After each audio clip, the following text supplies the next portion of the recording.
Aviso legal: o conteúdo desse vídeo é baseado na análise, interpretação e experiência do meteorologista previsor com as últimas previsões disponíveis dos modelos de previsão do tempo e clima. Qualquer uso da opinião expressa sobre as previsões do tempo e clima neste vídeo para a tomada de decisão de terceiros exime o meteorologista previsor da responsabilidade sobre a mesma. Analisem e usem as informações com cuidado. Quer ajudar esse projeto? Veja a descrição do vídeo.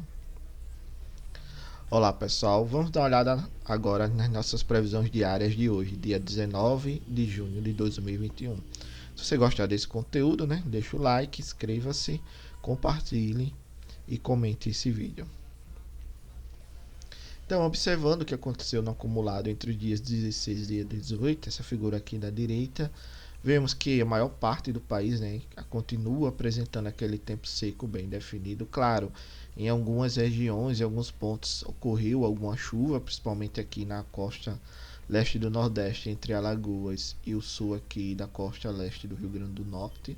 Então, isso aqui principalmente pela atividade que eu já venho comentando com vocês das perturbações ondulatórias dos alísios de Sudeste. Também aqui um pouco, pegando a costa norte do Nordeste, um pouco da interação das ECIT. Também aqui as ondas de leste, que vem aqui por cima do Oceano Atlântico, e acabam interagindo com essa região, essa época do ano. E aqui também a gente vê toda essa configuração de uma chuva bem mais definida na região norte do país, principalmente pelo que acontece aí com a interação da zona de convergência intertropical, as ECIT, que está em aproximadamente aí ao norte da linha do Equador, perto de 5 graus norte. Então a gente tem essa configuração, claro, até o dia 18. A partir de hoje, dia 19, tem a possibilidade de entrada de uma frente na região sul, que deve trazer novamente chuvas aqui para a região centro-sul do país. Mas o acumulado a gente teve aí pelo menos uns 5 dias, com a região central, avançando aqui sobre o Nordeste e também a região centro-sul do país, apresentando um tempo seco bem definido e com o avanço aqui na região centro-sul e sudeste de uma massa de ar mais fria, que fez com que as temperaturas caíssem um pouco mais.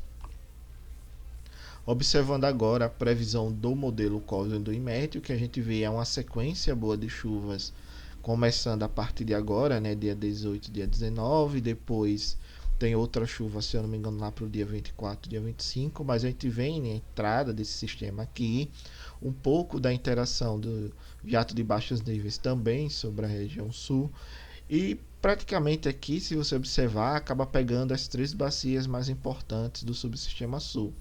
Bacia do Uruguai, que fica aqui basicamente Santa Catarina, Bacia do Iguaçu, que fica aqui no sul do Paraná, e a Bacia do Jacuí, que fica aqui mais na região central do Rio Grande do Sul. Então essas 3 bacias, que são as principais do subsistema sul, deve ter uma chuva ocorrendo bem razoável durante esses dias, principalmente entre hoje e amanhã, dia 19 e dia 20. Região mais central do país apresentando ainda a continuidade de um tempo seco bem mais definido, avança um pouco aqui sobre o semiárido nordestino. Costa leste e norte do Nordeste apresentando ainda aquelas chuvas que eu venho conversando com vocês, principalmente a costa leste pela atuação das perturbações ondulatórias dos alísios de Sudeste. A gente vê aqui várias perturbações, elas acabam chegando à costa leste do Nordeste a uma convergência dessa umidade e traz chuvas, principalmente nesse caso, o modelo Cosmo está prevendo entre a costa da Bahia, aqui Recôncavo Baiano, até a costa do Rio Grande do Norte. Também as ECIT mais posicionada aqui ao norte da linha do Equador traz uma chuva realmente aqui para o norte da América do Sul, interage um pouco ainda sobre a região norte do país, e algumas ondas de leste acabam se desprendendo aqui da ECIT, chegando a atuar também na costa norte do Nordeste, aliás. Aquele sistema de alta pressão que a gente via um pouco mais aqui na região da Bolívia, Mato Grosso, ele agora se desloca mais para a costa entre o sudeste e o nordeste do país, seu núcleo ele interage bem. Isso aqui é bem interessante porque acaba aprisionando a passagem das frentes na região centro-sul.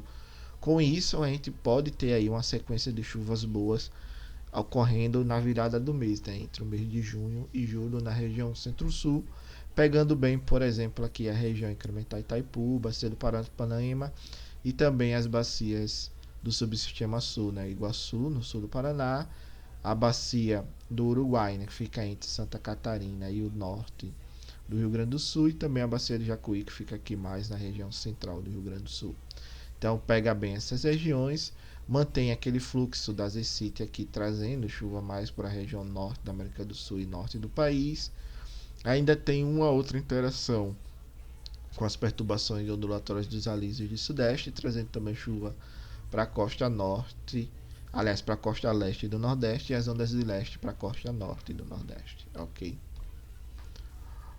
Observando agora, né, a previsão do modelo GFS, principalmente no campo de pressão atmosférica, a gente vê, né, o trem de ondas atuando bem, que é normal acontecer nessa época do ano, principalmente agora que a gente não tem tanta atuação do Laninha, né, apesar dos modelos estarem mostrando a volta do Laninha no final do ano, mas a gente já viu que isso foi algum pico, né, nesse momento, algum sinal que não deve persistir, porque quando você olha na profundidade das águas do Oceano Pacífico, a gente vê ali uma cunha de água mais quente já se aproximando da América do Sul. Então você já tem aí uma mudança de padrão, né? Você já começa a ter entrada de neutralidade para possivelmente ter a formação de um El Niño. Mas essa formação a gente ainda não sabe quando vai acontecer. O que a gente sabe é que até o final do ano a tendência é de a gente manter o estado de neutralidade. Claro que em algum momento você pode ter um pouco na linha fraco, mas também nada tão significativo, mas na média, neutralidade até o final do ano. Com isso você volta a ter, né, esses trens de ondas sendo formados, as chuvas aqui atuando bem na região centro-sul, que é normal acontecer essa época do ano. Os sistemas eles não conseguem avançar muito, chegam aqui no máximo a São Paulo, né? Mas quando eles estão mais no oceano, eles avançam pela costa, interagem com as perturbações dos alísios e aqui trazem a chuva mais para a costa leste do nordeste. Aqui você vê claramente essa chuva aqui mais em verde, né? Então a gente tem, né, toda essa sequência aqui de chuvas acontecendo, padrão típico normal para essa época do ano. Chuvas mais na região centro-sul, costa leste e norte do nordeste, e também aqui na região norte do país. Região central do país avançando sobre o sudeste e parte do nordeste, apresentando um tempo seco, padrão normal típico de inverno. Nessa transição, na verdade, do outono para o inverno.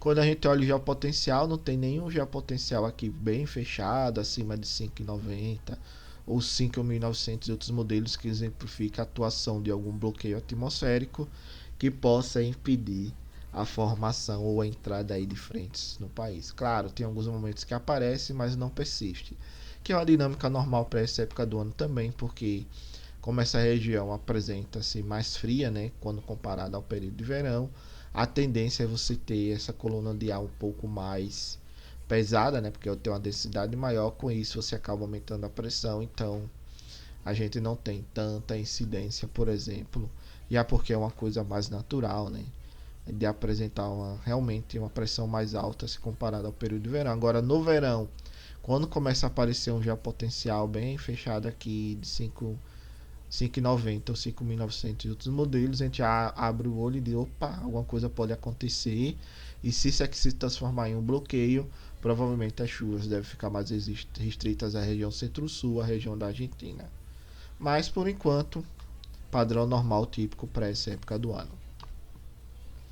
Olhando agora a previsão do modelo GFS, a gente viu, né, que tem uma chuva aqui entre os dias 18, 19, né, 20, agora depois entre os dias 24 e 26, avança o sistema, depois volta a ter uma chuva aqui na virada do mês, e a gente tem, né, essa chuva também avançando um pouco aqui para a região sudeste. Depois aparentemente fica um pouco mais calmo e as frentes estão mais associadas realmente ao oceano e a chuva aqui na costa leste do nordeste, por exemplo. Mas tive interação aqui um pouco de jato de baixos níveis, pegando bem aqui região do Mato Grosso do Sul, São Paulo e o Paraná. Então, pelo menos nessa virada de mês, a gente tem uma sequência boa de chuvas. E aparentemente no início aí de julho, o tempo seco volta a prevalecer um pouco mais na região centro-sul. Nas outras regiões a gente não tem tanta diferença no padrão que está acontecendo, com a manutenção das chuvas aqui, por exemplo, na costa leste e norte do nordeste, e também aqui na região norte e no norte da América do Sul. Região mais central apresentando tempo seco e invadindo um pouco aqui a região sudeste e aqui a região mais do semiárido nordestino. Mas esse padrão aqui, né, sendo rompido no início de julho, é bom a gente ficar de olho e ver se realmente o modelo vai continuar mostrando, por exemplo, essa configuração. Então você pode ter um início de julho, né, pelo menos o final de junho, início de julho bom na região centro-sul e depois a gente começar a ter um tempo mais seco, que pode perdurar, por exemplo, o mês de julho todo, mas pode perdurar apenas os primeiros 15 dias. Então acompanhar para ver as próximas previsões e o que vai ocorrer. Questão da temperatura, a gente tem aquela diferença, né, tipo de temperatura entra a massa de ar mais fria, depois aquece um pouco mais, chega aqui na região sul do país, depois entra uma nova massa de ar mais fria, por exemplo, fica mais aquecida aqui no norte e nordeste, depois volta a aquecer mais na região sul. Então a gente tem, né, essas diferenças de temperaturas ocorrendo, o que aumenta tanto a amplitude térmica entre as semanas como a amplitude térmica diária, né? Noites mais frias e dias mais quentes, por exemplo. Mas padrão típico para essa época do ano, que realmente é esperado, e acompanhar para ver o que vai acontecer. Na questão de armazenamento de água no solo, a gente vê que tem uma manutenção do estado atual, né, desse armazenamento que a gente observa aqui na região centro-sul. Região central, invadindo aqui nordeste brasileiro bem seco e região norte aqui também bem úmido, né? E algumas partes das costas do sudeste e nordeste apresentando aqui uma região bem mais saturada do que as outras, comparado, por exemplo, aqui, região mais central do país. E o destaque que eu sempre venho falando, né, que a gente começa a ver o avanço dessa diminuição do armazenamento de água no solo em direção aqui à região norte. Então é um padrão típico dessa época do ano e o que a gente realmente observa. Mas o que chama mais atenção é essa recuperação ou essa manutenção do estado do armazenamento de água no solo aqui. E as sequências de chuvas, né, que ocorrerem devem trazer aqui uma elevação boa para a região centro-sul dessas vazões e, consequentemente, da energia natural afluente. Olhando os modelos que o ONS trabalha, a gente tem o europeu, o SMWF, o ETA 40, que é rodado aqui no CPTEC, e o GEFES, que é o modelo americano. Né? Os três modelos mostram um padrão bem semelhante ao que está ocorrendo. A tendência, né, como a gente sempre vem falando, né, olha, observando as últimas previsões, o que ficou mais parecido com o que ocorreu no Brasil, aqui na América do Sul, foi o que o modelo europeu está mostrando. Então a tendência é que o ETA 40 e o GEFES tenham, né, seus cenários convergindo mais para algo parecido com a SMWF, ok? Obrigado, pessoal, pela participação, paz e bem.